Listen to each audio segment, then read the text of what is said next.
Are you strong enough to fight the demons, the vampires, and the forces of darkness? Do you keep up with the latest fashion while executing killer martial arts? And do you quip witty one liners while stabbing a creature of the night through the heart with a stake? If you answered yes to any of these questions, then congratulations. You are an official member of the Scoobies. So, for those of you who are not familiar, uh, that means we're going to be discussing Buffy the Vampire Slayer. And don't worry, dear listeners, we'll make you a Scooby by the end of the episode. Trust us, we will. It's going to happen. But this is Systematic Geekology. We are the Priests of the Geeks, and I am one of your hosts, Nick Polk, and I am here with the really, really, really good-looking Christian Ashley. How All are you, right. Christian? Feeling pretty good. It's a nice compliment. I'll take it. Yeah, yeah, yeah. I had Zoolander on the brain, and so I was like, "What's more to life than being really, really, really ridiculously good looking?" Another Great fantastic movie. movie, fantastic movie. Uh, also we'll get into this later, but it's a bittersweet moment. It's my last episode as a host on Systematic Geekology. I've had a great time. I'm friends with everybody. I am just focusing my time elsewhere, and Christian has been kind enough to. He's gonna at the end of the episode, we'll do some interviews, or we'll have another interview episode. And yeah, I've just it's a bittersweet moment for me. I'm bad at goodbyes. So, but we're gonna go off with a bang here and talk about the Buffyverse because it is one of my Oh, favorites, yes. and Christian and I are one of the few, blessed few, of the Systematic Ecology team that have actually, watched the show. So, yeah, we're part of the elect there, the Buffyverse elect. Christian, before we dive into Buffy, what you been nerding out on? So just today, Ultimate Black Panther 1 released. And I gotta say, this is another solid setup. I enjoyed it not as much as I did for Ultimate Spider-Man 1, but it's still pretty dang good. Now is this is a comic run, I'm guessing, correct? Yes. Okay. So what's I mean, all right. So has it got you itching for a more, even if it's maybe not as good as Ultimate Spider-Man 1? It's got me itching for more. I like what Hickman has done with making this new universe to make a new Ultimate Universe and with the other writers that are and artists working with him. Super cool. Super cool. Yeah, I've recently I've also kind of been in the Marvel world. I watched Echo when it was released, and so it just amazing, uh, bringing in Wilson Fisk back. Just love Hmm. that character.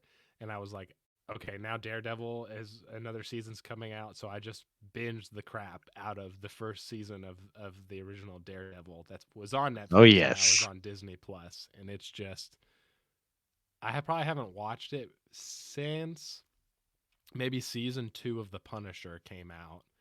So this is years now, probably at least 5 years, and it is just peak television, just so good. Everything about it.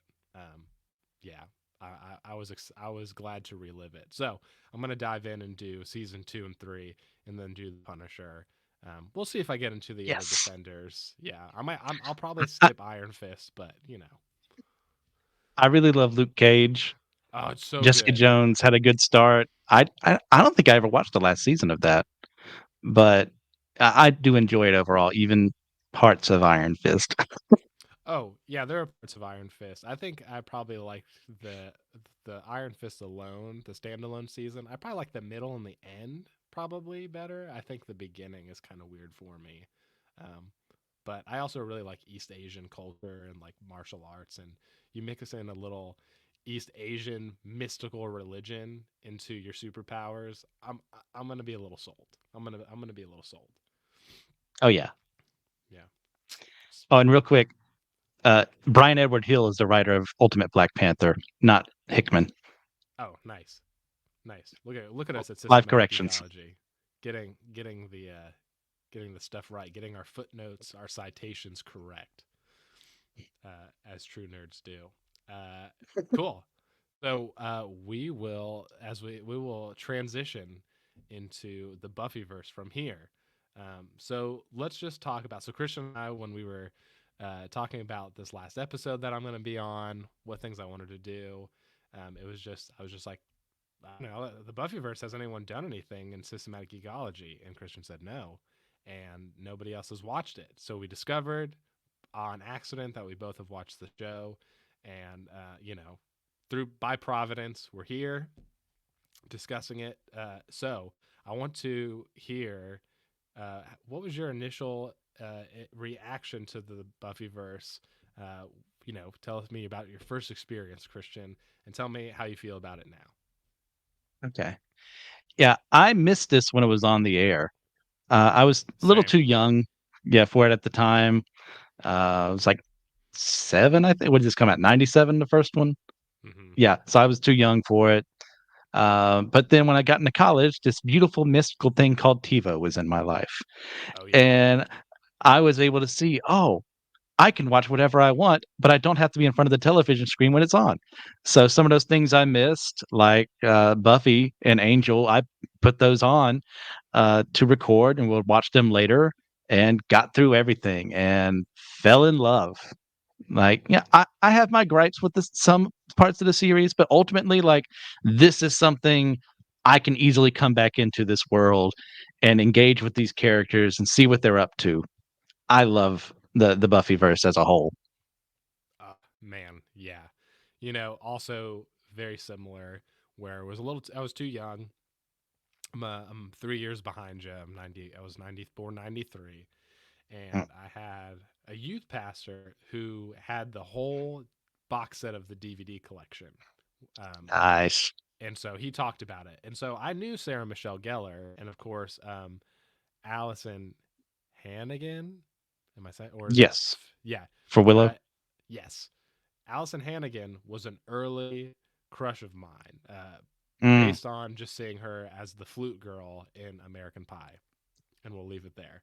But this one time at band camp, fair. and but huge crush, and I had so anyway, my youth pastor loved it, and during COVID, lots of stuff was being released on streaming services. People are trying to find what to watch, and my wife had just binged all of the X Files, Mm, and I saw that Amazon Prime had added Buffy, and I was like, "Yo, I gotta try it. I mean, what else? What have I got to lose?" Watch the first episode, and like instantly in love. The '90s nostalgia, the acting, it just hit this thing in my brain that I loved. And my wife was like, I don't really care to watch it. You go ahead. And I was in bed. We were in bed, and I was watching the second episode, and we finished it. And she was like, "Can we go back and watch the first episode?" And so we did, and then we just went through Buffy, went through Angel, and now when we make dinner or come home, um, generally we've got X Files or Buffy the Vampire Slayer on in the background while we're doing our meal prep. So yeah, yeah. nice. Man, yeah, it's one of those shows that makes you feel like when I've watched it now and when I revisit it, it makes me feel like I was there at the beginning, even though I was most definitely not. Yeah. Oh yeah. So I'll give you a little lore for anybody who is not familiar with Buffy. If you need a little lure, um, to maybe wet your whistle, I'll give you a little summary here. So here's the origin of the show. So Buffy the Vampire Slayer was first released as an extremely corny 1992 film. I mean, that's how I would characterize it. It's very corny, very Pretty campy, much. which the show is campy too and can be corny, but I don't. It's just done in such a better way, I guess. That's what happens when executives don't mess with your script. Oh, that's true. That's true. I forgot they took it in a different direction than he wanted to. Uh, The film that is, yeah. Whedon was not very happy. I think he even left the set at one point in time. Understandably so. Which man, yeah. I'm just glad that it turned out better, folks, because the movie did Yes. not. it did relatively well. So I'll get there, but um, so although the movie was super corny, it went in a different direction, not great. It had a crazy cast for the time. I mean, you got Donald Sutherland, you got Christy Swanson, Hilary Swank, David Arquette, Paul Rubens, a couple more. Like early on in a lot of these folks' careers, started with this movie, or obviously not Donald Sutherland, but other people. And it's just crazy. And it was moderately successful at the box office, but it was not. It was received with mixed reviews, and it was not remembered well. But the WB picked up the rights in 1997 to create a show. Um, and Josh Whedon had, I think, most control. Had a big team of writers. Was able to just move forward and make it to what we know and love today. So, Christian, after I gave you all of this information that you already know, and listeners, hopefully that was helpful. What does this say about questionably mediocre works of art and second chances, or adaptations or revisions? Like, what do you think? That there's hope. I mean, the first movie, I mean, well, the only movie really, is fine. I mean, it's not something I'm gonna be like, "Yes, I'm gonna put this into DVDs and I'm gonna watch it again." Or like if it was on TV and I had nothing else to watch, I wouldn't be offended by watching it. Yeah, The show, on the other hand, is like proof that, hey, we had a solid concept here, but let's actually flesh it out, unfortunately on a TV budget, but, that's what it is, and see how things go, and it proved to be a mega success, especially in those days of the '90s and early 2000s of seeing this young girl, that typical one of the things Whedon wanted to do was, all those horror movies we watched early on, or the slasher films, that'd always be that petite blonde, and she would just get massacred by the monster. Well, they took the idea, what if I just reverse that and have her be the one the monster is afraid of? And it makes sense within the series. That doesn't make a lot of sense in real life, but through magical shenanigans, we can have that work here. oh yeah, oh yeah. No, I watched that movie for the first time with my sister. My younger sister's a huge horror nerd, and when I was watching Buffy, I like texted my sister and I was like, "Hey, have you watched this show?" And she was like, "Where have you been?"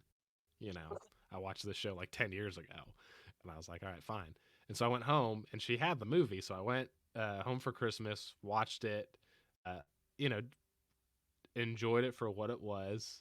Was glad that I was kind of like in that level of fandom where I'm like, I see the origins, I'm seeing the cast, I nerd out a little bit, and then trace the story back to the show and its success. But I'm kind of right there with you. I especially with over the years how many writers and actors say how just tough Hollywood is, and just how it's so difficult to get any sort of creative control or trust to anything risky. And it usually comes at the cost of something really meaningful and would actually have made studios more money anyway. Um, but it's cool that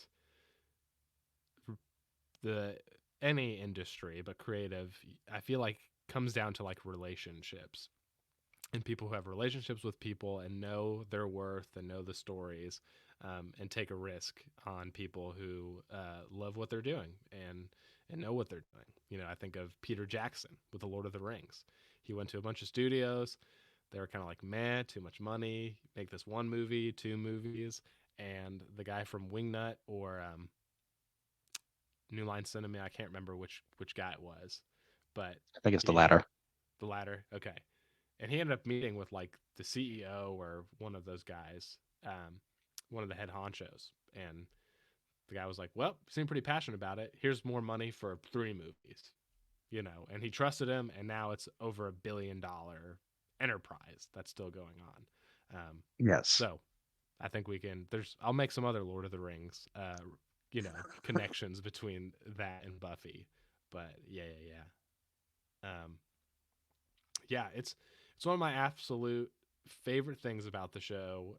In particular, is the '90s and early 2000s nostalgia that I hinted at earlier. Obviously, when it was released, it was current and not nostalgic, but It's nonetheless, very much of its time.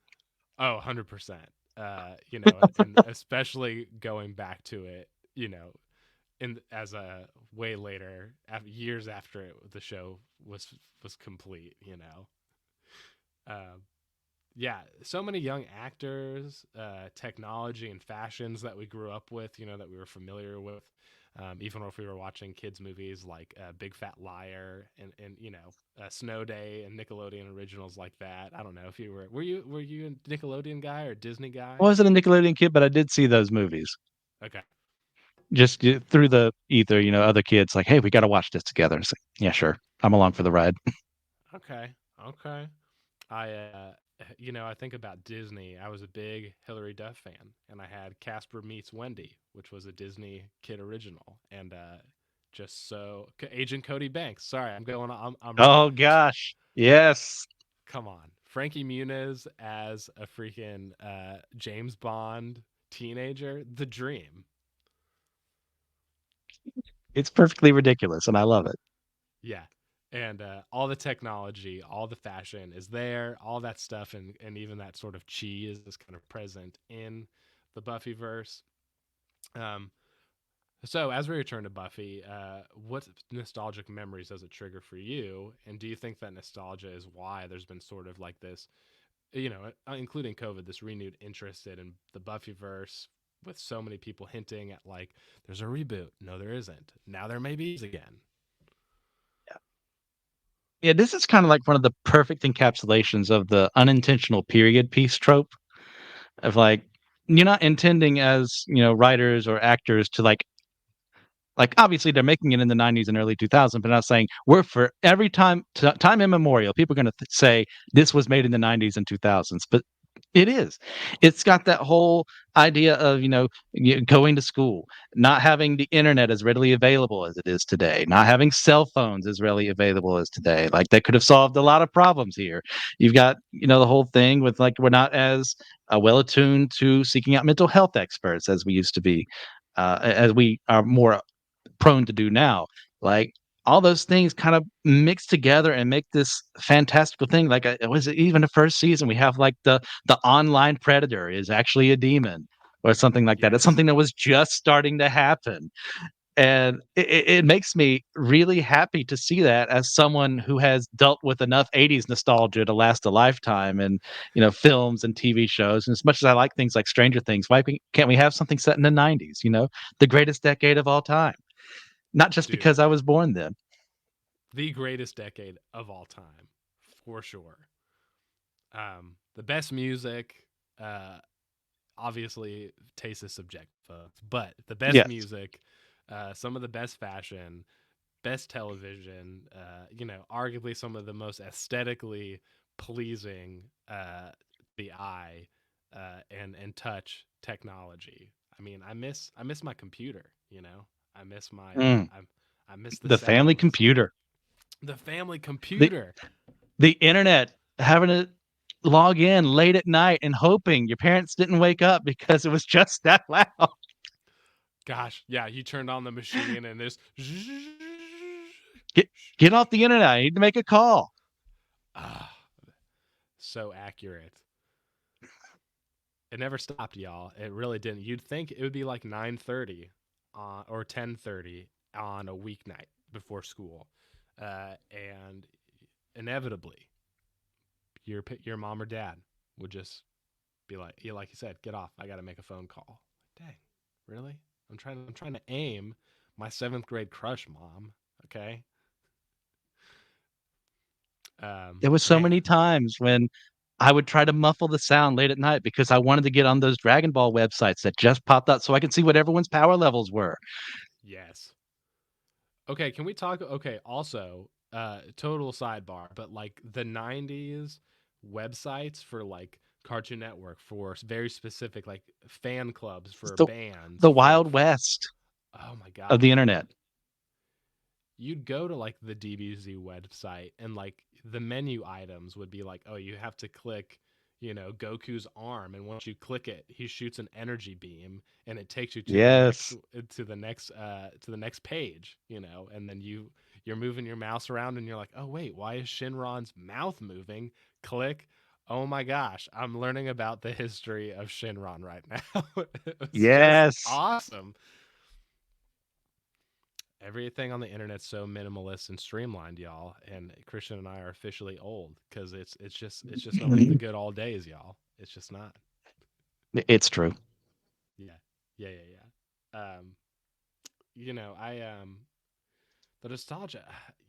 I think that, and I'm a high school English teacher, and I think your point about the accessibility to technology and connection that we have now, it's hard to like even for us who experience it, it's hard to re-access what it was like, even in our age when it was like our parents didn't have as much accessibility, and then of course going forward, each generation has this kind of uh, more complex availability when it comes to technology.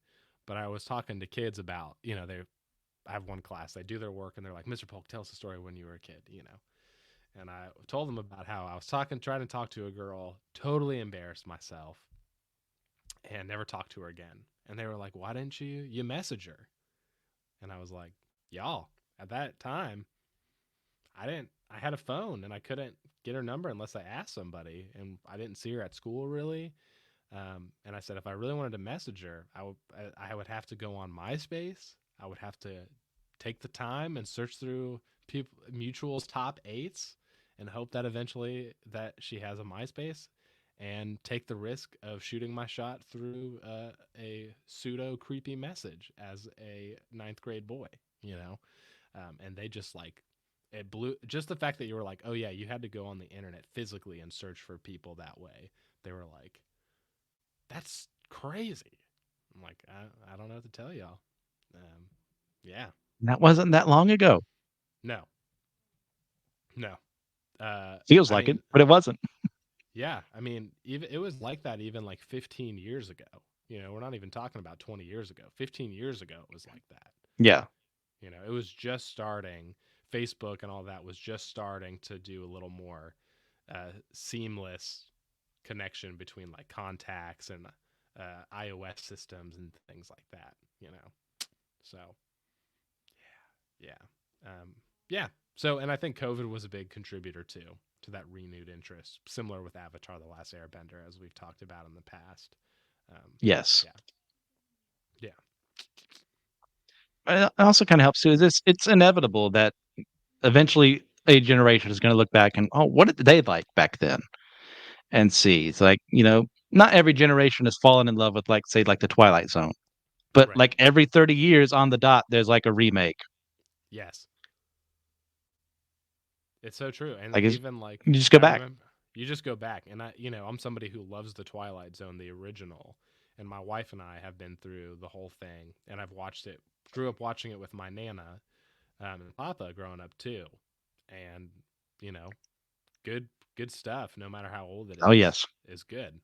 Um, I saw a quote today. I don't remember who it was from, some filmmaker or something, and someone said, "There's no such thing as an old movie because if you haven't seen it, it's not old." You know, and I was like, Huh, "Ooh, I like that quote." Obviously time interesting. passed, but it's a new Yeah, yeah. experience. It's not old to you. So, I like um, that. yeah. So I experienced something nostalgic through this new IP that I had never really encountered. Um, and, here I am at 30 in Buffy the Vampire Slayer, influencing the trajectory of my fandom and potentially, my view of the world. I don't know. Yeah. So Christian and I have talked about, um, our experience. We've talked about how the 90s is the best, and we've gone on old millennial rants just about how new generations don't know what they're missing. You're welcome. Yeah, so we've done a little groundwork in setting the Buffyverse up, as far as like where it came from, uh, how it got made, and then even Christian and I's take on our experience. So let's get into the nitty gritty of what the show is really about. So the show begins with Buffy Summers, who is a transfer to Sunnydale High School from Los Angeles. She was chosen as the next Slayer and was found by an organization called the Watchers, who were responsible for training the Slayer and keeping the forces of evil at bay.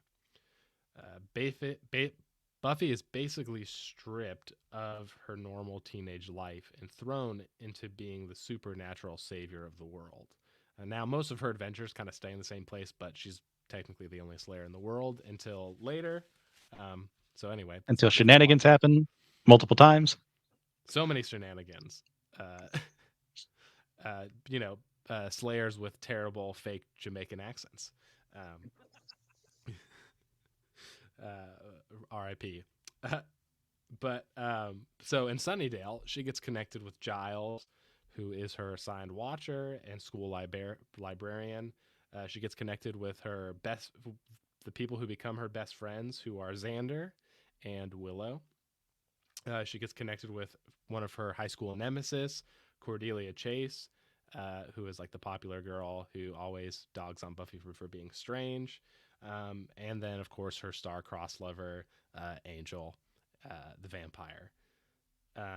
So characters come and go throughout the story, but these are kind of like the core Scoobies that stay throughout the time. Now we'll pick up some people along the way, and we'll lose some people along the way. But this is the group that we keep, at least in the show. But Buffy pretty much just begins as a monster of the week kind of show, but throughout, as it continues, it begins developing a pretty big world and mythos, and leading to the vast Buffyverse we have today. We won't talk about. There's also seasons after the show ends, that Joss Whedon wrote through comic form afterwards. So there's actually, I think, 12 seasons of Buffy, or is it 13? Do you know off the top of your head? As far as the comics are concerned, like the last one I read was 8, and the last like plot line I was aware of was like in 10. So I think it's I have 12. no clue. Yeah, I think it's 12. So if you're interested in that, listeners, your local library will probably have it either physically or digitally. Yeah, so I would encourage you to do that. So, Christian, as our listeners have now been enlightened about just the basic, understanding of just what Buffy is about and the elements that are there that contribute to what happens. What aspect of the Buffyverse do you find most compelling? Why? And when in the show did you come to your position? Man, there's so much here. It's I'll cheat as I always do, and I'll do 2. I love Uh, it. I love it. my first is the world building around these paranormal supernatural entities.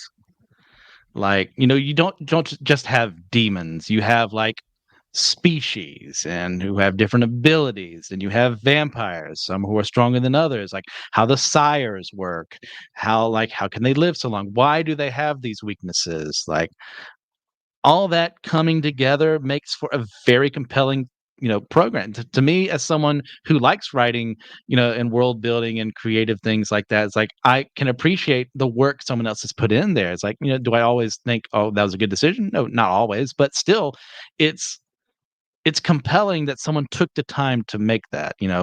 It's something, like Star Trek. It's so great to see a new alien species come up. So what's their quirk? What makes them so different than everyone else? Or how can Buffy fight this villain here? It said that we're a demon, but this demon is only weak to this, but maybe this demon is weak to something else, or maybe it's not weak to anything. How is she able to work that out? Like, I love like the not knowing, since we're making stuff up, like, that makes me feel good as a viewer to go, okay, that's what they're thinking. Let's see how they actually follow through with all this. And I guess my second thing would be, unless you have something you want to say on that real quick. Go for it, dude. Okay. Um, would be honestly, I'm very compelled by Joss's interpretation of how the world works. he is most definitely, he said it multiple times over, he is a hardcore atheist. Yeah. And then being the quite literal antithesis to that, as I'm viewing this, I get to see, oh, I don't know if this man has any hope in his life. Yeah. I don't know, like, if not to say that Buffy is a downer series, Angel is a downer series. Angel did kind of end on a cliffhanger, but that's not Angel's fault that the network decided to get rid of it. But there's because there's this hopelessness in Whedon's mind that brings up things like Xander leaving Anya at the altar, which is one of the dumbest things that ever happens, or So stupid. I despise it with every fiber of my being, or side characters getting killed because the world doesn't have any meaning except what we kind of bring to the table. But also at that same time, we see there is still a hope for the characters. There's always a chance to fight another day. Yeah. I mean, like Angel season 5, that's kind of like the main message. It's like, yeah, we're outnumbered. Yeah, we may have temporarily allied with our enemies for a bit, but we're still going to fight the good fight. That is compelling to me as someone who is, we're both in Christianity here. We are told to Yes. fight the good fight. We're told to keep running the race. We don't get to just stand by the sidelines and say, well, the world is full of sin and God's judgment will come eventually, and then we just, twiddle our fingers. No, we're supposed to resist that. Mm, mm. Amen. Amen to that, dude. I just love to, because I wanted to get your perspective, and I'm glad you did, because I know you're a writer yourself, and so to get as you kind of analyze just what they're doing and how they're trying to, along with the world building as they're doing this episode by episode, um, the world building, we get to like experience the rules of the universe and these new things through the characters, right? And they do it really well. And there's so many different aspects of the show where they bring in different elements and tropes um, that are executed well for the most part. Even there's mystery box that shows up here and there, and the payoff is usually pretty good in Mhm. each season. Um, there's some things we could debate there, and then even what you're talking about with um, there's hopelessness with Joss Whedon being like an atheist, and he's very much, I think, articulated like being kind of like an existentialist nihilist to a certain degree as well. And so, but uh, that's probably my favorite thing, is that seeing that, because I learned that pretty early on about him, is that there's still this strong sense of like morality in the show, which is just Mhm. very interesting. And I think even Joss Whedon himself at the time, obviously there's been some scandal and things that Josh Whedon has been issued of, and that stuff is very problematic, and you know get that crap out of here. But when it comes to like in the show, um, I mean, he resists things like, he addresses racism, sexism. He talks about, which we'll get into this way later, but I'm actually Yes. getting ahead of myself. But also, I think my favorite thing, I'll go to this. So a Tolkien connection is that, so if you're interested, listeners, there's a free open access Tolkien journal called the Journal of Tolkien Research, and they actually did a special issue um, about Joss Whedon and the works of Joss Whedon. And somebody actually takes Tolkien's morals and his world building and his literary theories, that's basically rooted in kind of classical Christianity, based in morals and how Christ basically calls us to express ourselves in Christ likeness. And he says we do that through making really good art and resisting evil and doing good things. And we see that throughout Lord of the Rings, if you're familiar with that. And Josh Mhm. Whedon does something similar. And someone actually wrote a paper comparing, basically, they have the same, Josh Whedon and Tolkien's characters, as you pointed out, have the same motivation to fight the good fight, even when it seems like there's no way you can win. And it's just so interesting that Tolkien, who is just this devoted Catholic, uh, very traditional Christian, and then Joss Whedon, this very secular, existentialist, nihilist atheist, and they come to like the same, at least, conclusion about how we are to act towards evil and our responsibility as people. which is just so fascinating. And Sure. I don't remember. I don't remember which episode it is, but or what season it was. But I feel like it was pretty early on where I was like, oh yeah, this show. Like I saw Tolkien all over that show. You know what I mean? So Kind of that thing. Have you ever watched Seven, the movie? the movie. Oh yeah. Oh yeah. Yeah. It's what's it, Morgan Freeman's character who kind of brings up the Ernest Hemingway quote of, the world is a fine place and worth fighting for, and he agrees with the second part. I kind of think that's where Joss is. He Yeah. doesn't think the world is a fine place, but there's something worth fighting for there. Yeah, yeah, which is interesting, because I think one of the biggest things that struck me, one of the episodes is when they are successful in bringing Buffy back after the original season that they thought was going to end. And so, spoiler alert, listeners, if you haven't watched the show and you're like, I got to get into this, just get off and skip this part and come back. But when Buffy dies in season 5, surprise, surprise, and she's revived in the next season, and she is just depressed, and they think it's, um, oh, I don't even remember what they think, what is depressing Uh, her. like maybe the state of how things are or something like that. It's been so long since I watched it. But go ahead and give the real reason. Yeah, and so they think they saved her from hell, okay, because they just assume everyone goes there, you know what I mean? Because heaven and hell actually does exist in the Joss Whedon Buffyverse, which is very Hmm. interesting. Um, Yes. and Buffy ends up talking with Spike, who is one of the villains and who becomes a sort of part of the Scoobies at some point too. And she reveals that she was actually in what she believed to be heaven, where she experienced pure love, embrace, bliss, everything. And she gets revived and gets brought back to Earth. And she basically says, this is truly hell. And Mm. like you said, you get that worldview, which is the world's hell, but we still got to fight, as opposed to the Christian view, which is the world is good. We need to fight the good fight to help bring about the kingdom of God, and then also say, God, please, your kingdom come, your will be done on earth as it is in heaven. That sort of thing. Yeah, I'm kind of interested on your take in that because that's one of the things I don't like about the sixth season, which has many issues.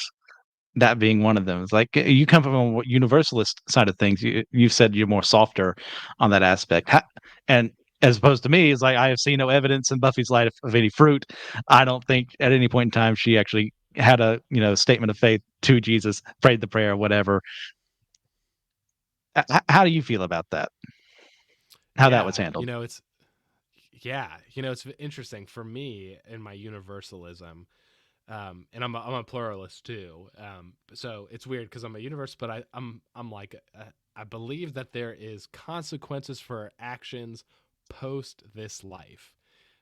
Hmm. But I think that there is a chance for God's grace to happen and be available after death. And so we can respond to God's grace after death in whatever capacity we can, whatever time looks like, whatever. Um, and I think that people who experience heaven, union with God, whatever, is people who align themselves with God's aims for the world. So what that looks like. So as a Christian, I'm somebody who says that I think Jesus is the basically the superior revelation of God, but there are people like Muslims and Hindus and Buddhists that I see as doing work that is very similar to what Christians are doing, even if it's not motivated by the same factors. And seeing that work blending with like the universal desire to bring about the well being of the world in this life and the next um, is something where I see Buffy doing that. I see Buffy Hmm. kind of doing that, even if she's not a person of faith. I don't think we know that, but I would assume not. And yeah, anyway, that's where I think. Okay. Yeah, it's just always like because the first time I remember encountering this was in the last battle for Narnia, when you have that one Calorman soldier that ends up in Narnia Heaven. And they're like, how the heck did he end up in here? He wasn't worshiping Aslan. And he had the whole point is that every time you were worshiping Tash and you were doing these good things, you were actually worshiping me. You just didn't know my name or something to that effect. And that's always Right. compelled me because I don't agree with that. But like as an idea, like, well, if I'm wrong, I really hope that's a thing, Mm. you know? I, yeah. No, it's cool. It doesn't, it doesn't bring me joy that like, you know, in my point of view, there aren't going to be that many people who end up there. Yeah. Like there's nothing like I'm not happy that that's a thing. That's why I work as best I can to fight that. Mm. But that does, if I'm wrong, that is something that does make me feel good. Yeah. Well, and people have brought this up to me too because the universalist view when it comes to salvation, depending on the rendition, is the more risky one in this life when it comes to evangelism or what have you. Where if I'm wrong, that and I have not done all I can to spread the gospel, you know encourage people to make that choice in their lives, there's eternal consequences, right? There's a bigger risk involved, and I would be responsible for that, which is very very scary.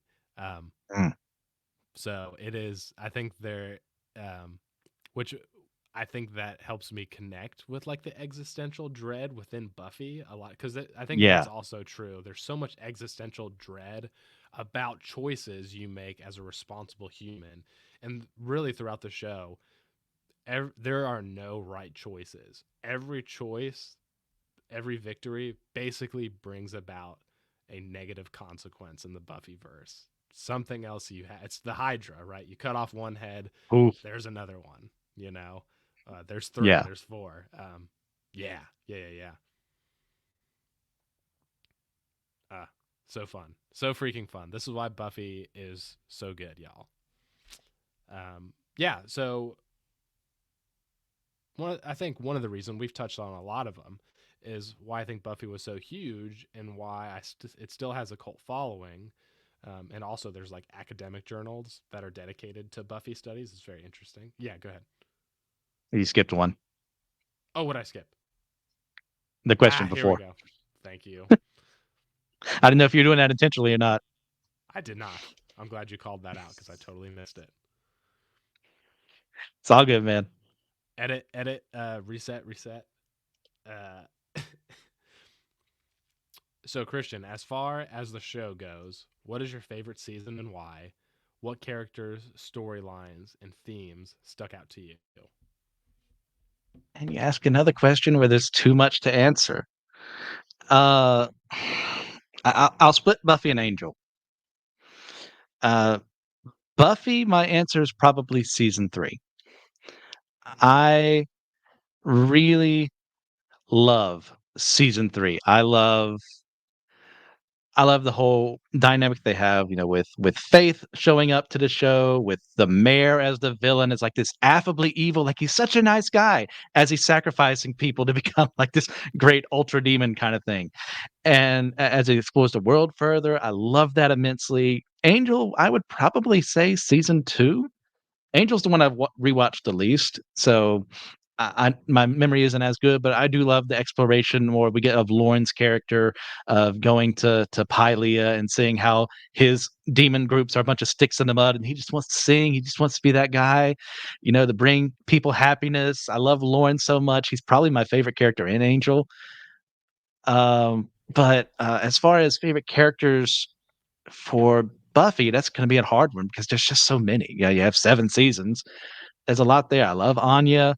I love Xander. I love Riley. My hot take is I prefer Riley as Buffy's love interest, and I think they did him dirty in season 5 Dude, they did him so dirty. because they knew he was a good fit for him. That is my conspiracy theory, Yes. that they knew he was too good of a love interest. He was actually going to be good for her, that they had to reintroduce Angel and Spike, who I do like as love interest, but also temporary love interest for her. Yes. like who else? Like I love Willow. I love Giles. Like Willow's exploration of learning how to be a witch, how to use her powers, and then Giles it starts off at this little nebbish like I'm just going to sit behind this desk in a library and do research, and actually becomes a bit more of an action guy along the way. And actually for Angel too, like it's not like I hated Cordelia in Buffy, but she wasn't near one of my favorites. But to see her grow as a character in Angel, if they had kept her in Buffy, that never would have happened. And like the way she stands up to Angel and becomes her own woman, I really appreciate what they did with her there. But they also did her dirty because of what Whedon said about her pregnancy and wanting her to have an abortion because it got in the way. So yeah, you take the good with the bad. Yeah, and I feel like with Cordelia, I don't really like what they did with her at the end of Angel. Um Yeah. which I haven't listened to the Audible. Did you see that she and a bunch of the other actors put together basically like a separate universe Audible book? No. And so basically Cordelia, gets a chance to be a Slayer essentially because of the Nice. power that Buffy shares. And I need to listen to it because it's apparently it's just amazing. So, and I need redemption for Cordelia Yes. because She got such a done dirty. she really did, and her character development is just the payoff and the person she becomes is just so awesome. And to end it like they did, it was just like, no, dude, like it could have been more. Could have been more. Yes. So good, dude. Oh man, I love. You know, season 3 is pretty close. I think that's my close second. I love. Um, the mayor is my favorite villain of all time. One of my top 5 villains ever. Mm. He's written so well. He is this he portrays himself as this wholesome family man who just wants to make Sunnydale this place that's happy for families where people want to move in and raise their children. And then he just like will chop off henchmen's heads on a whim Yeah. and wipe his hands clean and go, let's get some ice cream. It's the humor is hilarious. Um, he's so disturbingly evil in such a Mm. unique way that I don't think I've seen in other characters. I would say probably Joker. I would compare him to the Joker. I would say that Joker is like obviously this. Um, we don't know who he is generally. He's a villain who's untouchable. All this other stuff. But this mayor is really just this kind of enigma of who seems like a wholesome guy who's very wholesome humor and doesn't like when people swears. Uh, And yeah, that's kind of apt because like depending on the story, you never know which Joker you're gonna get. Is right. it the maniacal mass murderer Joker? Is it the Joker who's gonna slap you a pie in your face? Like you don't know. The same thing with the mayor. Like you could catch him on a really good day and like he's there for the photo ops and getting his work done and say, guys, you shouldn't be swearing. That's real bad. Wholesome family values. And then the next second he's sacrificing someone a bunch of kids at graduation to try and become this uber demon. Also, 90s TV CGI. That's all I have to say. True. I think that episode. I will say probably my favorite episodes um, are probably graduations part 1 and 2. I love those episodes. They wrap that season up so well. Uh, Now I'm talking about season 3 like it's my favorite, um, and totally take it. But just the way that it also connects with like when they're like, "We did it, guys," and they're like, "Yeah, we did, and we defeated him," and he's like, "No, we survived high school." So just so relatable, so good. Um, Yes. and now because I've been season 3, the season that Willow goes dark is my favorite season, and Really? I think that's season Okay. 6, right? Yes.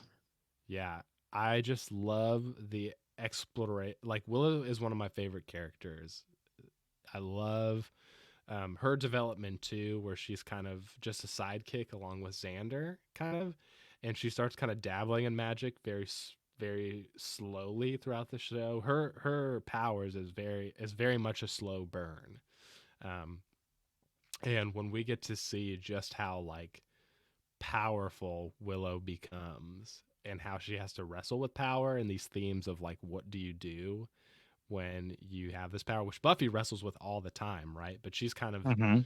um she's kind of always written as like this morally upright character who always does the right thing, even if it's she doesn't make the right choice. Um, and she shares power.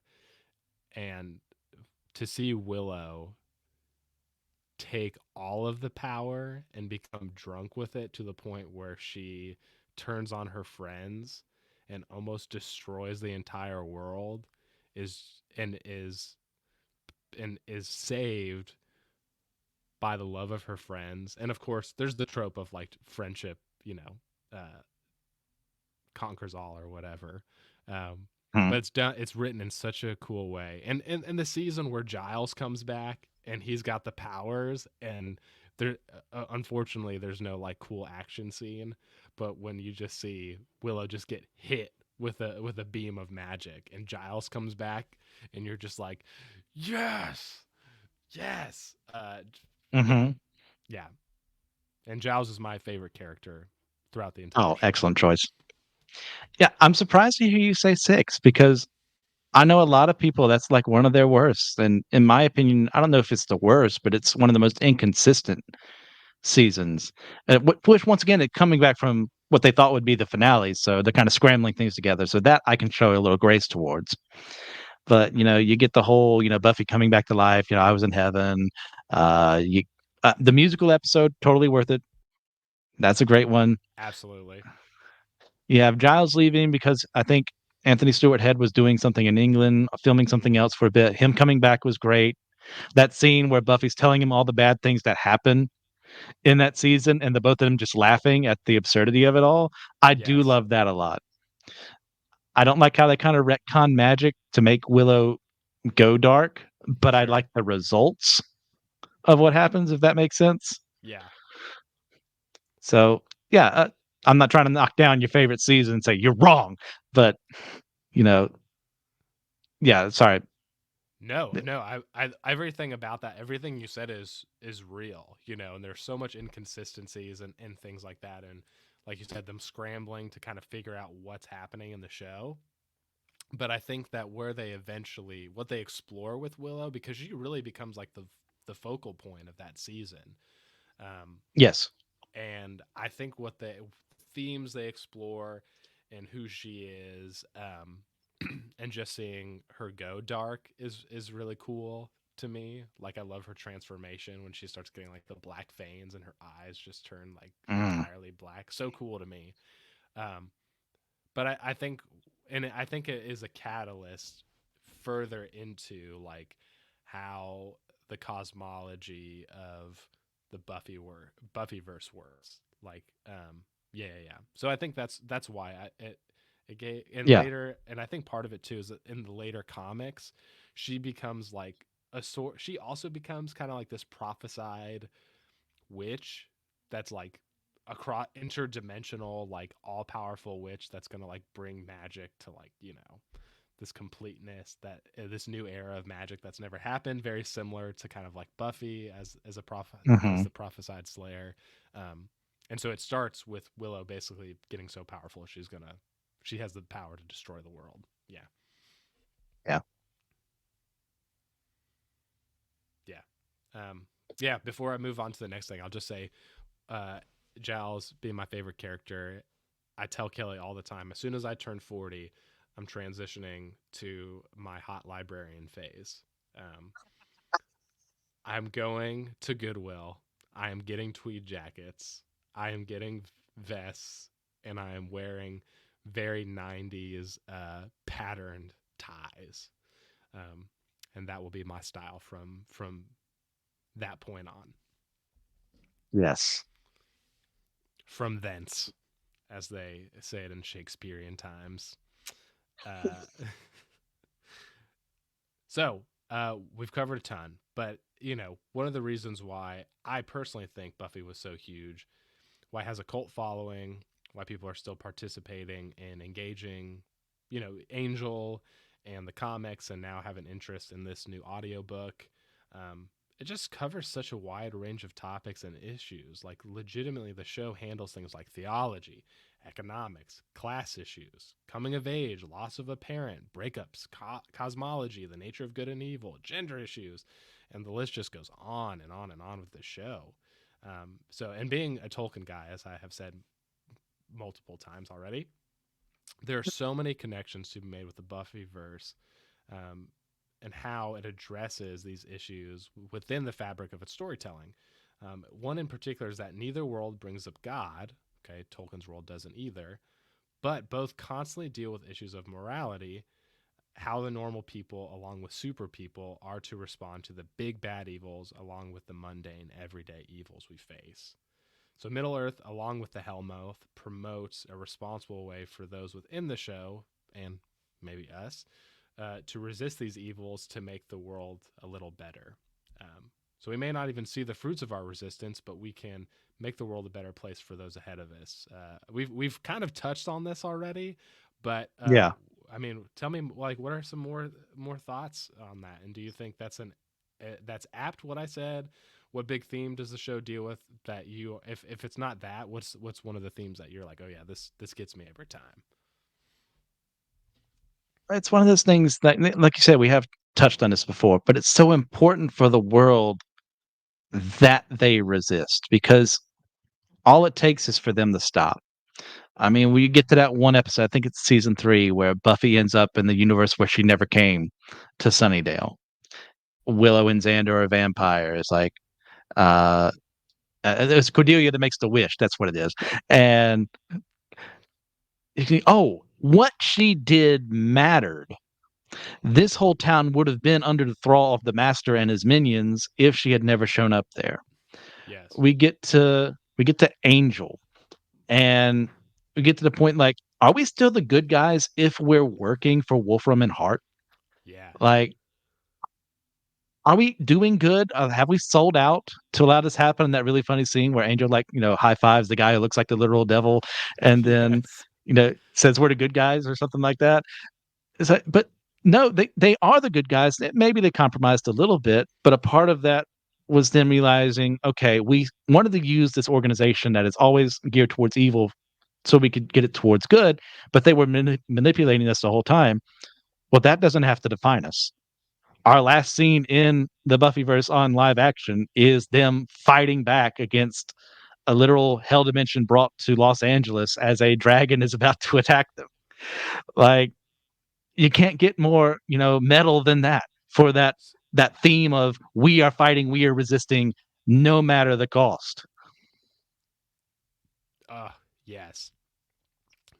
Yes, everything you just said.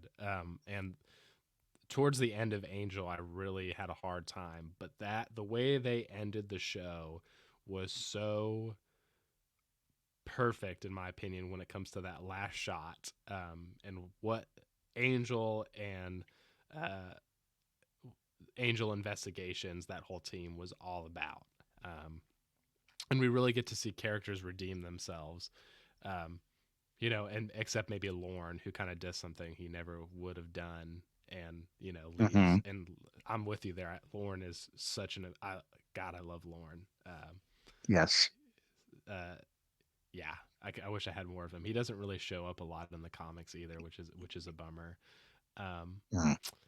yeah, man, I'm sitting with what you said about just responsibility and in doing that. Yeah, I think one of the things that influenced me, that I tried to, or struck me throughout the show, is like the episode where Buffy stumbles upon her mom dying, Oh gosh. and there's Yeah. no That was a rough one. music. Dude, I cried watching that, and I'm not a big crier, especially Yeah. when it comes to like watching uh, shows in general. It just doesn't really happen. But the way that the actors just wrestled with, I think when I cried was when Anya, who had been immortal, pretty much at that point, had just experienced death for the first time, for someone she Mm. cared about, and her just breaking down was just like, it was it. And Buffy handles those really mundane, everyday things that people are dealing with, like like loss of a parent, getting a new job, um, you know, future, college careers not working out the way you thought it would. Just all that stuff. And I think those little things I try to sit with more because we've talked about. You and I feel like me and you are like into the like we love theology. We love getting super nerdy. Like there's an Yeah. episode where um, the beer episode in Buffy where college students bring up Thomas Aquinas, and you're like, Yes. what is Thomas Aquinas doing here? This is so random. And someone's like, yeah, Right. leave the theology in the classroom. I'm like, this is awesome. This is so awesome. And the guy who Yeah. says it is the guy who is I can't remember his name, but he plays Harold in Harold and Kumar, which is just the best. Yes. No, you spot on there. And there's so many other things like identity, like that classic question everyone has to ask in their lives: Who am I? Yes, Comes across all these characters. Maybe they never say that phrase out loud, but it's like Buffy is the Slayer. I have all this identity in who I am. Well, I just dropped out of college. I have no life skills here. Like, how am I supposed to be in this world eventually, when her mother dies and she's taking care of Dawn, who is still a teenager who didn't exist until she does. And you have Willow, like, who am I as this person? Am I still the person I was season one? Have I moved on? Is this magic my new thing? Like, who do I love now? Is it Oz? Is it Tara? Like, moving on oh from yes, that. You got Xander's, like, as many apparently other people don't like this episode as much as me, but the Zeppo, where he has that whole adventure while they're fighting some interdimensional attack from the other side of the Hellmouth or something, and he's stopping this thing on his own. And it's like, yes, hey, I don't have to be like them. I'm me. I bring something to the team. I'm not the one, I'm not the Slayer. I'm not the strategist. I'm Xander, and I'm cool with that. And then, of course, Angel identity, huge thing there. How long has he been on this earth? Like, what does it mean to have a soul? What does it mean to not have a soul? I love how they explore that. I don't always agree with their, ending points, but like sure, I like that they wrestled with that idea. yes. Oh man, that Xander episode is so good because I'm with you, especially just how like the team's like, yep, just stopped another apocalypse, just so like just so nonchalantly, and Yeah. like you said, Xander's like, I just conquered my little area of my life, and I'm accepting myself. It's so excellent. Um, Yes. there's complex things with Xander, but I think that there are things that are really cool that I think young men could do well to watch Xander's growth as an adolescent to a young adult. Um, Yes. there's like I said, besides him being kind of a perv sometimes, most of the time, him growing up is really really reassuring, and helpful to wrestle with those things, in my opinion. Yeah. The Xander of episode one, he's like enamored with Buffy, hitting on her because that's what he thinks guys should do, versus the one he becomes along the way. There's a huge difference. Like, you see that growth as time goes on. And you're like, yes, you've got it. You're understanding some things here, man. I love it. Yeah, yeah. Well, and you've read season 8, so you see him Yeah, basically become Nick Fury, So he pretty much. yeah, and in the comic they make an explicit reference. And that's the one thing too about Buffy is that they make so many nerd references that are so niche where Xander's like flirting with one of the Slayers and she's like, "Oh, you know, you look like Nick Fury from, comic, this issue number blah blah blah." And he's like, "Actually, it's on the right side and the issue you're thinking of is actually XYZ." It's so good. Well, you even got two, like, Will appreciate this one. When Whedon was writing Astonishing X-Men, Scott, Cyclops, last name is Summers, mentions he has a cousin who lives in California. No. The, idea being that it's Buffy. That's crazy. Had no idea. Yeah. It's wild. Yeah, there's which we could probably get into the amount of references and nerdy layers that it gets into, but we just put Buffy the Buffyverse through the ringer this episode, and Mm. it's been way too much fun. But before we wrap up, Christian, is there anything you want to discuss? Well, you answered what I was going to ask. Like, who do you prefer Buffy to have ended up with? I mean, because I'm on Team Riley. It's so tough. Because yeah, because Angel, like, I don't approve of how they ended up in a relationship very early on with the age difference being as huge as it was. As adults, I'm not as much caring about that. Season 8, that it worked really well enough as a couple. If you're not going to put Riley in the picture, Spike, I like that he did like pursue the idea of getting his soul back because of his love for her. That's a really cool concept. Can there be good inside a person who doesn't have a soul? I like that to want to seek to have a soul. But I'm Riley all the way. Yeah, I like it. I like it. I think Riley is the wholesome choice, um, the healthy choice, and I think we've kind of talked about like in when it comes to media, like in my own life, my wife is very wholesome. Like I was a freaking doo doo head growing up. My wife was valedictorian. Like became an accountant. Like she did not do things she really wasn't supposed to generally. Just and was very good for my well being and my soul. God placed her in my life, and it's been for the better. Um, but with that said, when it comes to watching shows, I love the chaos. I love terrible relationships that are just toxic and dangerous because I think it's very hot. It's one of those things. So Okay. Buffy and Spike are my ideal ship. Um, because and part of it is because Angel and Buffy, down with Angel and Buffy, absolutely terrible. It basically gives me Edward and Bella vibes, very similar. Uh, you're 200 years old. You're showing up in a high school girl's room. You're falling in Yes. love. It's strange, and then you're and then you're like emotionally distant, and you move away, and you just take Buffy along for a ride. And obviously, they both have things to do, and they have Yes. complex things. So Buffy does that too. But Spike and Buffy come together of their own accord, even if it's toxic, and I just think that that's where mine is. It's super hot and dangerous love, and Spike originally tried to kill Buffy, and then they reconciled and destroyed a house while making love. And so, you can't Yes. start up a relationship better off than that. True.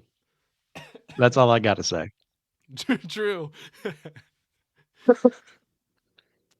uh, Are you good to transition to the interview? oh, I'm super good to transition. Okay. So, listeners, much like we did last time, it's like, hey, when a host leaves the show, we want to be better about letting you guys know. And, we haven't always been perfect about this. But, we make sure there's no bad feelings between anyone here. Like Nick didn't do something behind the scenes and like, we had to let go of you because of that. He's not in any legal trouble. There's no murders being done in his name. He hasn't started a cult. Like he's got a life, he's got a wife, he's got responsibilities that he has to get done that this takes away from. And this is for fun. Like we're not making any money off of this. So it's how it goes. And you have people like me who have all the time in the world because I do nothing in my life except watch TV and play video games and work and go to school. Even though I do more, I'm just making fun of me. Like it's easier for me to do that. So that's where we're at right now. So Nick, just a couple of questions.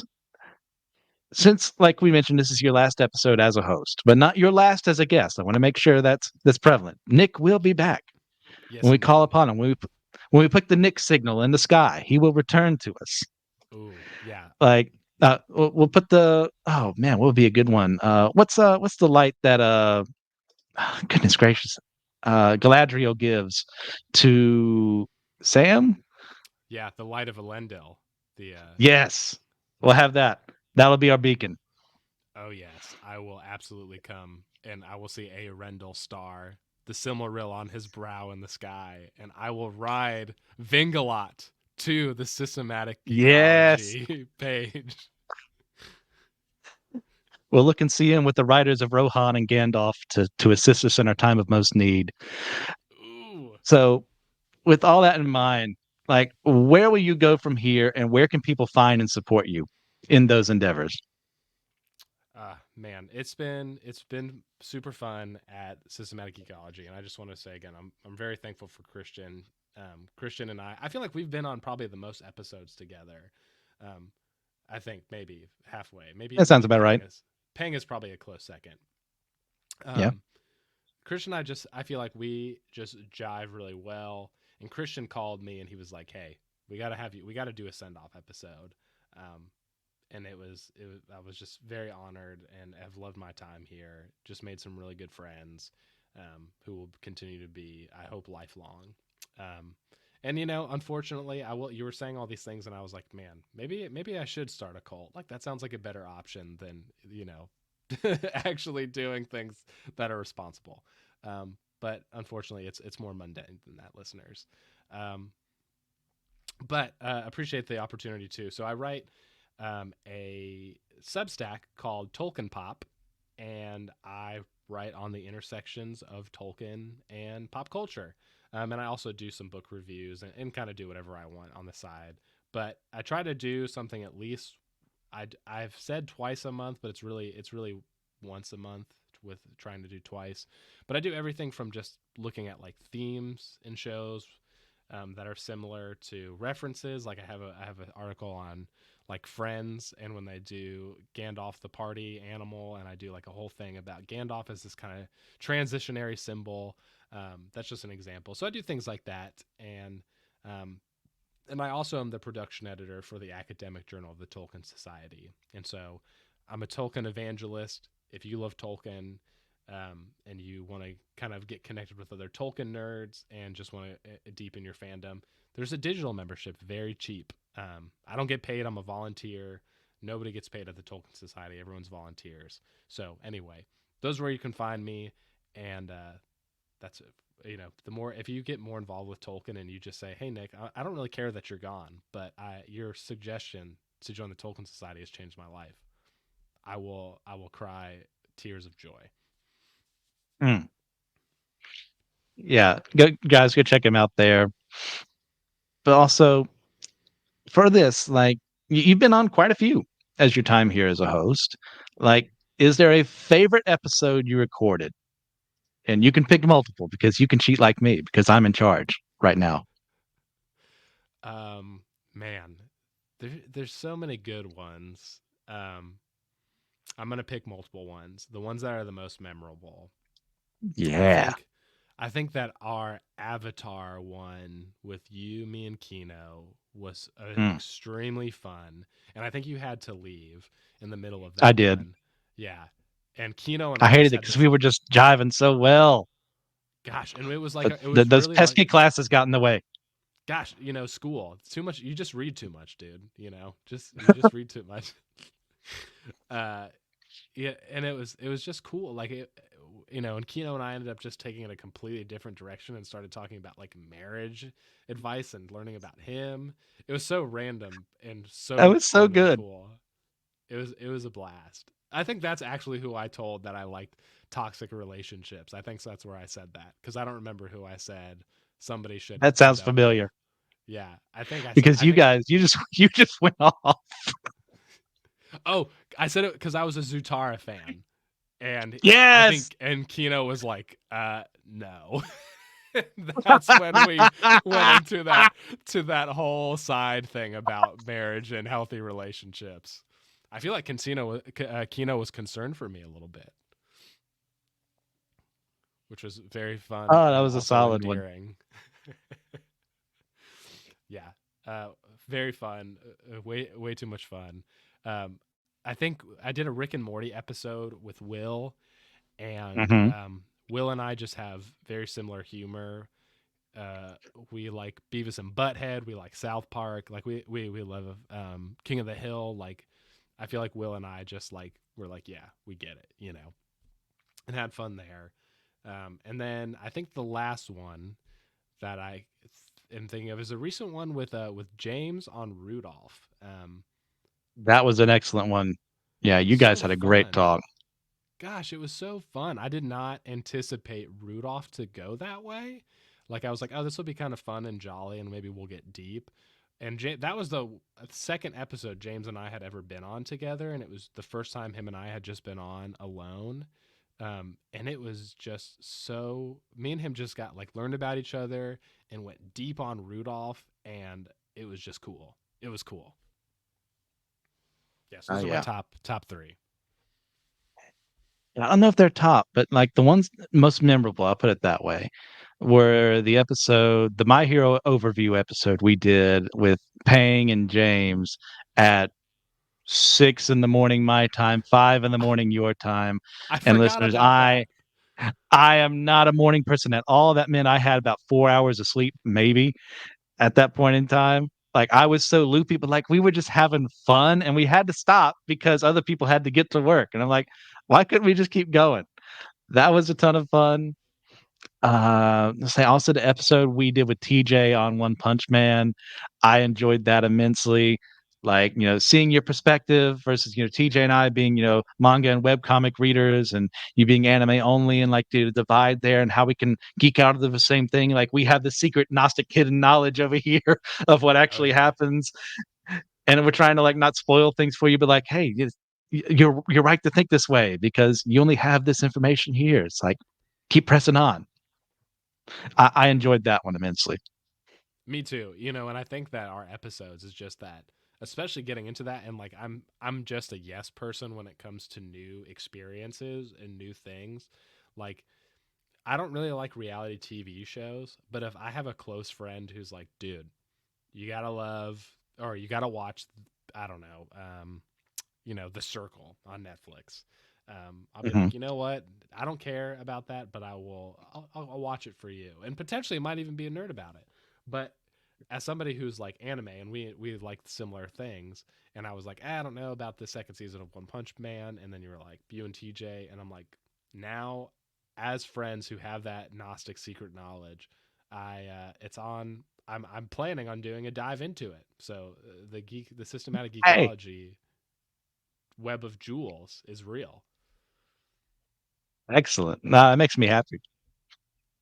So, next question, a little bit of a different one. Like, in your opinion, is there anything else from your time here that you would have done differently as a host? Like, it's just in general, like anything. Yeah, I think I'm very bad at um, when it comes to like regular personal communication and social media communication. And I think I would have just loved to spend a little more time on the Discord with everybody, or at least start a group message and kind of just, even if it was like, let's send each other nerd memes or something. Um, I think that would have been fun to do. Um, I think that maybe if that had happened, maybe gone into like I said, just and being more oh, what's the word I'm looking for? Just aggressive in suggesting content and stuff that I care about and contributing to the Yeah, SG catalog. So I think it's the relational, and then I think the relationships, if I had approached it that way, maybe had produced more content and really just more times to hang out with everybody. I think that's good. And as someone, I'm not the best at communication because I forget people exist, not because they don't matter to me, but because I'm still a baby. I suffer from object permanence really bad. Yeah, Like I we've don't talked even know about if our I'm joking about ADHD, that. right? Yeah. Like, that may very well be a problem I have. I don't know. So I get it. So, yeah, there's no perfect thing like me. I know I get too aggressive at times to say what I wanna say that I wait for someone to finish speaking, and it doesn't always necessarily correlate to what they just said, and I wanna talk about what I want to, and I've had to stop myself, like, that's not good content. That's not very loving content. Like, hey, Mm-hmm. you have what you wanna say what you wanna say, but make sure you also acknowledge that other person. I haven't been perfect about that, but it's something I'm trying to be more mindful of. Mm. This way, so anyone out there is like, I didn't just throw that question at Nick when I have no flaws myself. No, this is There's great, and I plenty of think those.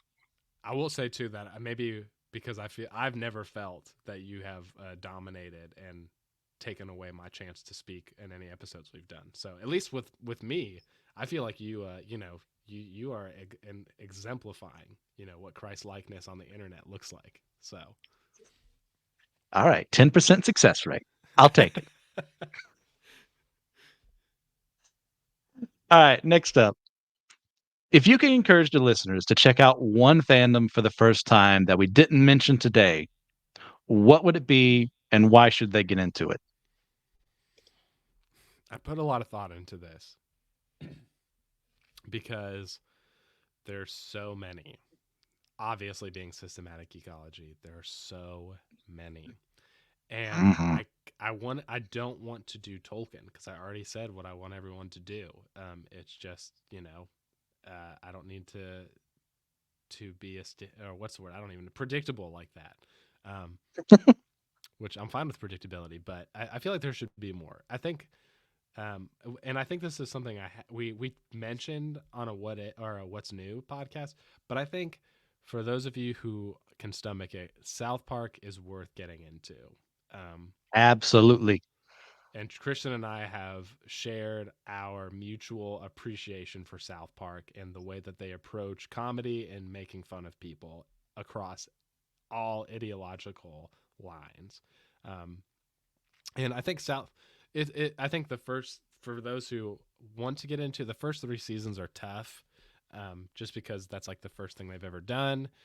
They really get their stride probably in season 4 and 5 after the South Park movie comes out. So um, they just give a lot of really interesting critique and insight into society, and they most of the time it's unintentional. It's just kind of it's a vehicle for the jokes they tell, um, and it just they continue to get better because they're still going on. And the Matt and Trey, who are the creators of South Park Extended Universe, like Team America, um, Basketball, the Book of Mormon, Yes. all things you should watch. Basketball is a little silly, but that's more of a slapstick comedy. But anyway, I think if you can do it, it's thoughtful, and I think it would challenge you and listeners in the best way possible. I 100% agree. Like, if you're like me, listener, you're more conservative and things like that, you kind of go, I can't engage with that. Well, I encourage you lovingly, if you're able of handling, like this is something, this may be a Romans 14 situation, like you just can't handle it. That's not your fault. That's who you are. Right. But if you're able to, like, go in there and learn that they're making fun of me, they're making fun of Nick, they're making Yes. fun of themselves. Everyone is a target, not because they're mean and they don't like people, not because they're just spewing hate into the world, but because no one is above reproach. No one is above being made fun of because guess what? We're humans. We do stupid things and we do and say even more moronic things as time goes on. Those need to be parodied. Those need to be made fun of so we can be humble. It's a great humbling for me as an evangelical, for the most part, to watch some of what South Park has to say about Christianity, and not even just the Catholicism parts. When they go to the evangelical side of things, they go, "Oh, that hit a little close to home. Oh, well, maybe something should be done about that. If a secular world is making fun of that, Mm. it'll open your eyes."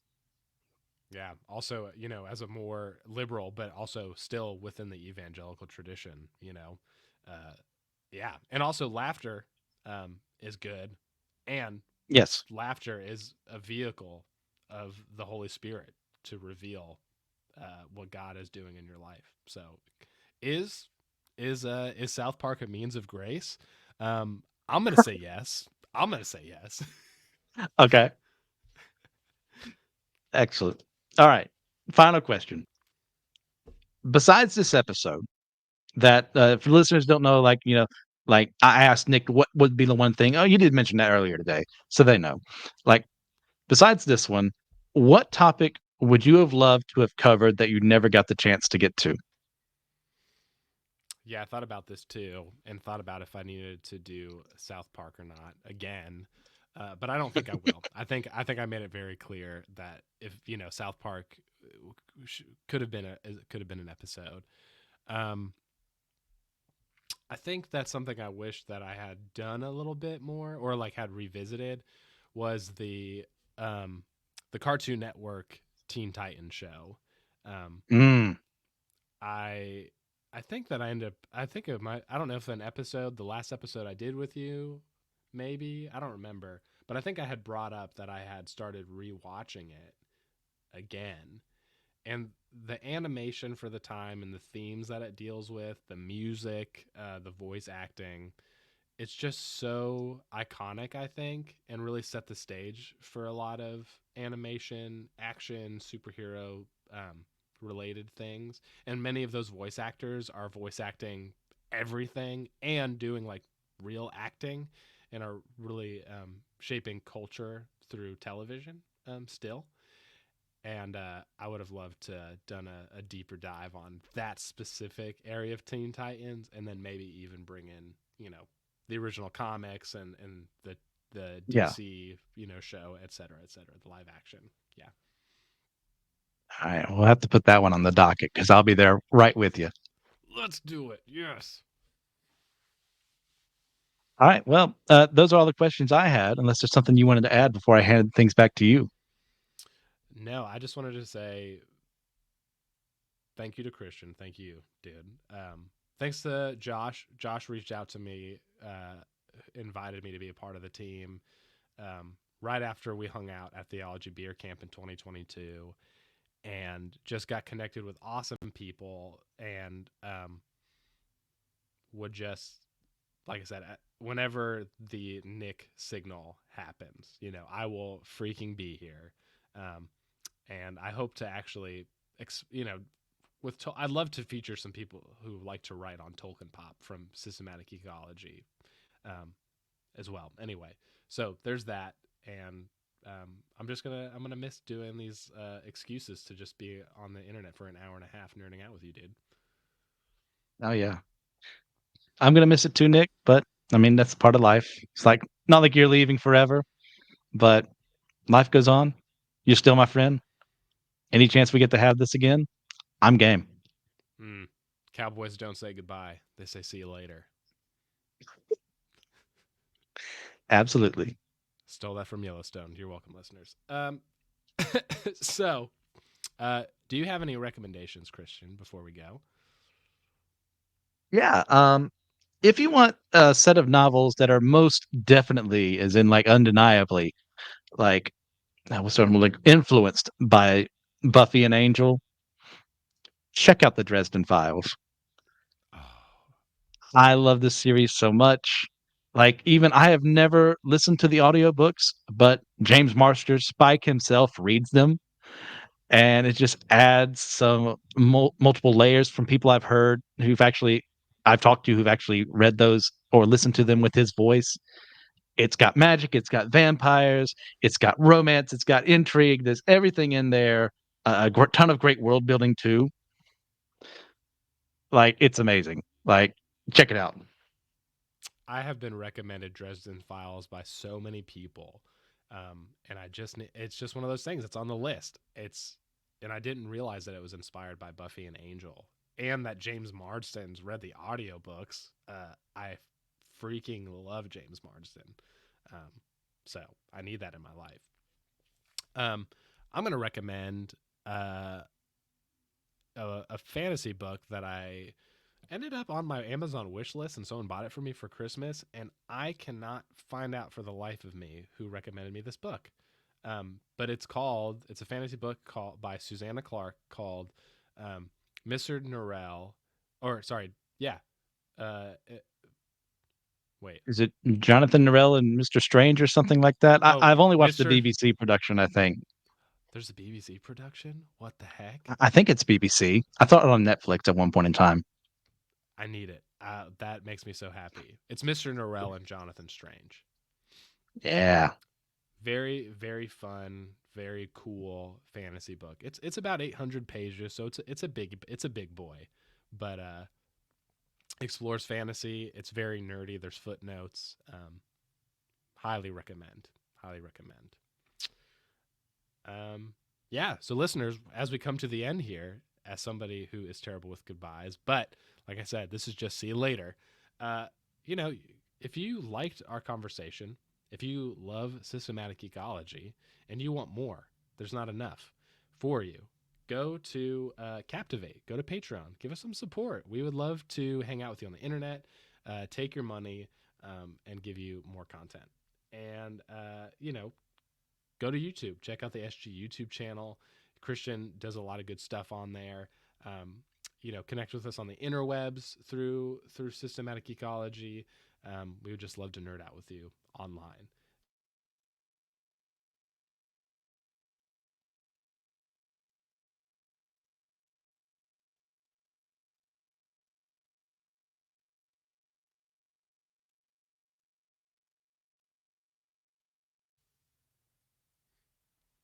There you are. Sorry, I lost you there for a second. No, it's okay. I think both of us went off screen there. Okay. Did you get the end? I did not get the remember we are all a chosen people, a kingdom of Okay. priests. That's the Let's do that. We're probably gonna have to skip the bonus question because they need to record. sounds good. Okay. So do that and we'll end recording. Remember, we are all a chosen people, a geekdom of priests. Smooches, listeners.